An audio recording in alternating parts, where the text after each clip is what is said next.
Operation तर्जुमान Sindh rangers का बयान सामने। रेडियो जूं ख़बरूं ख़त्म थी वियूं।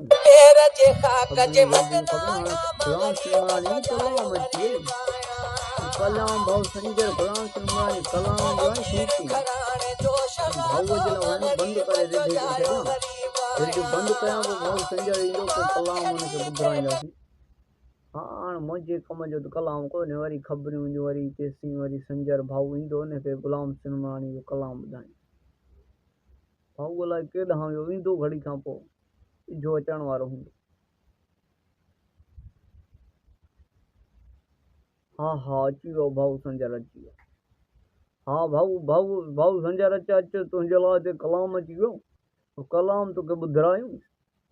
बस सवेर खां वठी रेडियो बंदि करे वेठो आहियां मूंखे कलाकु ॾेढ थी वियो जिते वञे थो वरी मोटे ई कोन थो। तव्हां बि रोल थी विया आहियो। जीअं अची वियो आहियां किथे आहे कलाम ॿुधा किथे आहे अची वियो आऊं वियोसीं हिते थोरो कम सां अची वियो कलाम ॿुधायां अवे हा ॿुध जी ॿुधा वेठो आहियां ॿुधा खोल कलाम।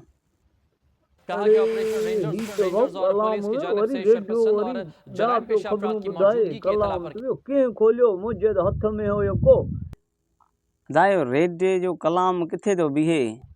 न न न न मूं बंदि करे रखियो यार कीअं रेडियो जो कीअं वेंदो इहो अदा रेडियो जो कोन बीहंदो रेडियो वॼंदे हुनजो मतिलबु तूं भले बंदि करे रख पीछड़ियूं बंदि कंदा आहियूं पीछड़ियूं वॼनि उते आहिनि बाक़ी ही रेडियो वेंदो MP3 जो अलॻि ॻाल्हि आहे बाक़ी ही रेडियो आहे ही तूं ॻाल्हि मञ मुंहिंजी अलॻि शइ आहे MP3 अलॻि शइ आहे बाक़ी ही रेडियो कोन बीहंदो। न न ही पीछड़ियूं हिते बंदि कंदा आहियूं तो भले तूं सही आहे पंहिंजी जॻह तो पंहिंजे हथनि सां बंदि कई पर इहो कोन बीहंदो इहो हलियो वेंदो आहे ख़तमु थी वेंदो आहे।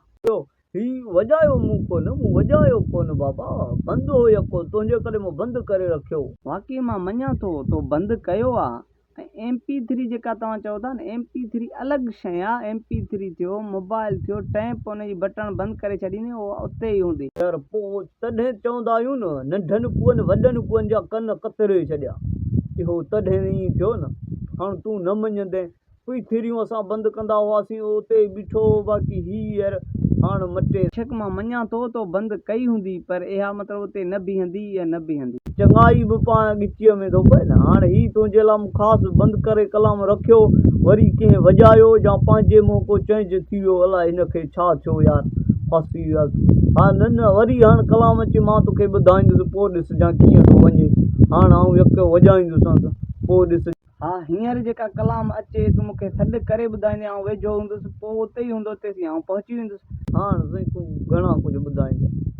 दोस्तो उमेद तव्हांखे ही मुंहिंजी महिनत पसंदि आई हूंदी ऐं तव्हां दोस्तनि जी तवसुस सां तव्हां दोस्तनि जूं मुहबतूं आहिनि बसि अॻिते बि अवां दोस्तनि खां इहा ई उमेदु रहंदी त अवां महबूब मुंहिंजे पेज खे मुंहिंजे चैनल खे ज़रूरु सपोर्ट कंदा ऐं मुंहिंजे हौसला अफ़ज़ाई जे लाइ कमेंट कंदा।